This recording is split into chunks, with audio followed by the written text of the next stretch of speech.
The flight back home was quieter than I had expected. After years of service in the army, I was finally returning to civilian life, a concept that felt foreign and distant.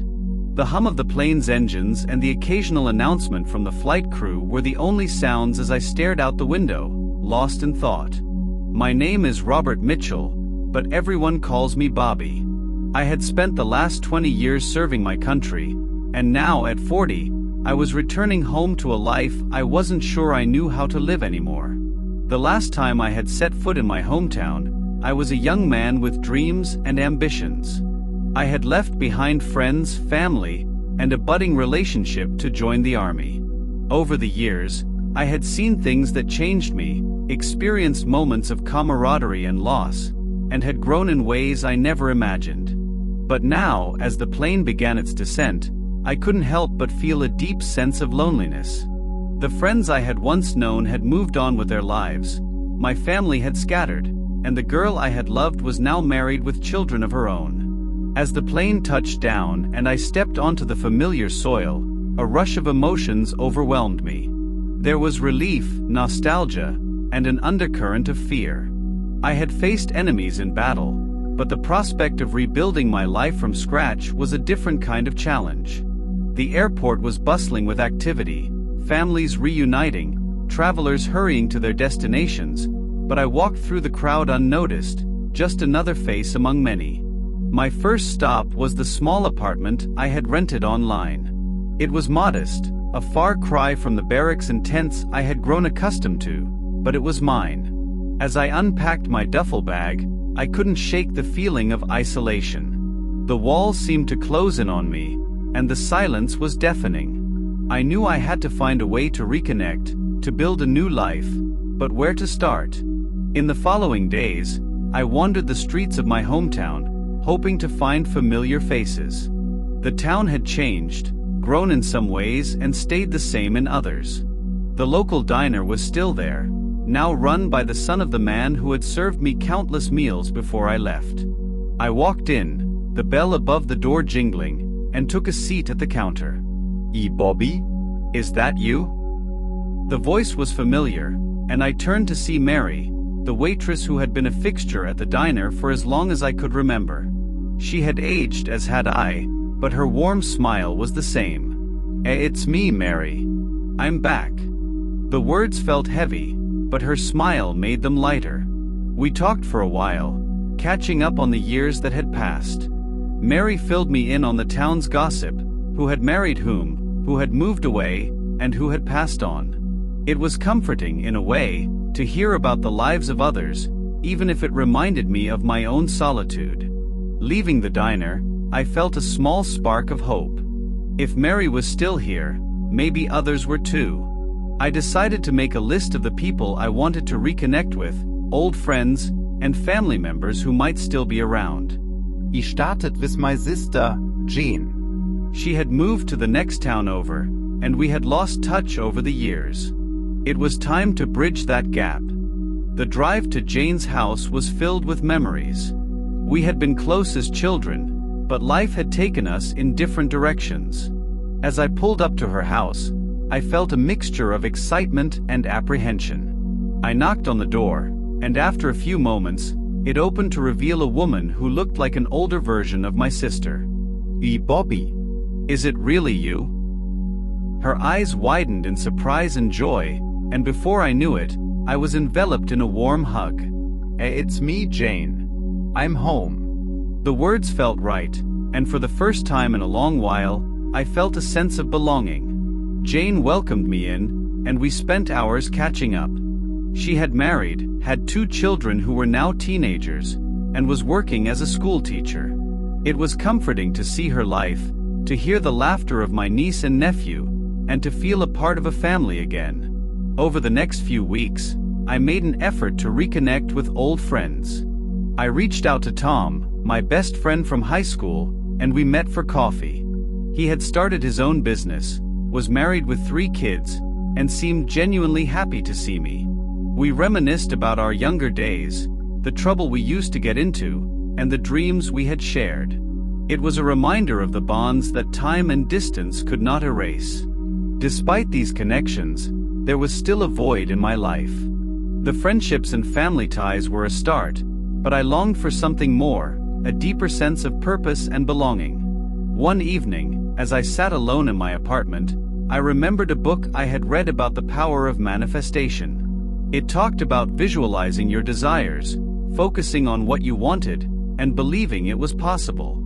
It sounded simplistic, but I was willing to try anything. I started by writing down what I wanted in life. I wanted to build a strong network of friends and family, to find love, and to create a home filled with warmth and laughter. I described my ideal partner, someone who was kind, understanding, and shared my values. I envisioned a home where friends and family would gather, a place of comfort and joy. Every morning and evening, I spent time visualizing this life, feeling the emotions as if it were already real. As the months went by, I noticed small changes. I became more involved in the community, volunteering at local events, and attending social gatherings. I met new people, some of whom became good friends. There was Sarah, a single mother with a heart of gold, and her son Jake, who reminded me of my younger self. There was also David, a fellow veteran who had faced similar struggles and understood the challenges of reintegration. Sarah and I grew close, bonding over our shared experiences and the challenges of starting anew. She was a teacher, passionate about her work and devoted to her son. We spent time together, helping each other with everyday tasks, and slowly, a deep friendship formed. I found myself caring for Jake as if he were my own, teaching him how to throw a baseball, helping him with his homework, and listening to his dreams and fears. David became a constant presence in my life, a brother in arms who understood the unspoken pain and triumphs of our shared past. We talked about our experiences, supported each other through tough times, and celebrated the small victories. His friendship was a lifeline, a reminder that I was not alone in this journey. Through these connections, I began to feel a sense of belonging. My home was no longer a silent, empty space. It was filled with laughter, conversation, and the warmth of friendship. I hosted dinners, inviting Sarah, Jake, David, and other friends. We shared meals, stories, and created new memories. My home became a gathering place, a symbol of the life I was building. One evening, as we sat around the dinner table, I realized how far I had come. The loneliness that had once enveloped me was replaced by a sense of community and love. I had manifested this life, not through magic, but through intention, effort, and an open heart. The family and friends I had longed for were now a reality, and I was filled with gratitude. As time went on, my relationship with Sarah deepened. We found comfort and joy in each other's company, and our bond grew stronger. One evening, as we walked through the park, I gathered the courage to express my feelings.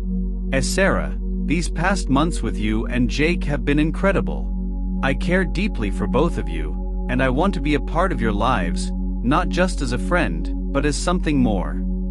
She looked at me, her eyes filled with emotion. Bobby, I feel the same way. You've brought so much happiness into our lives.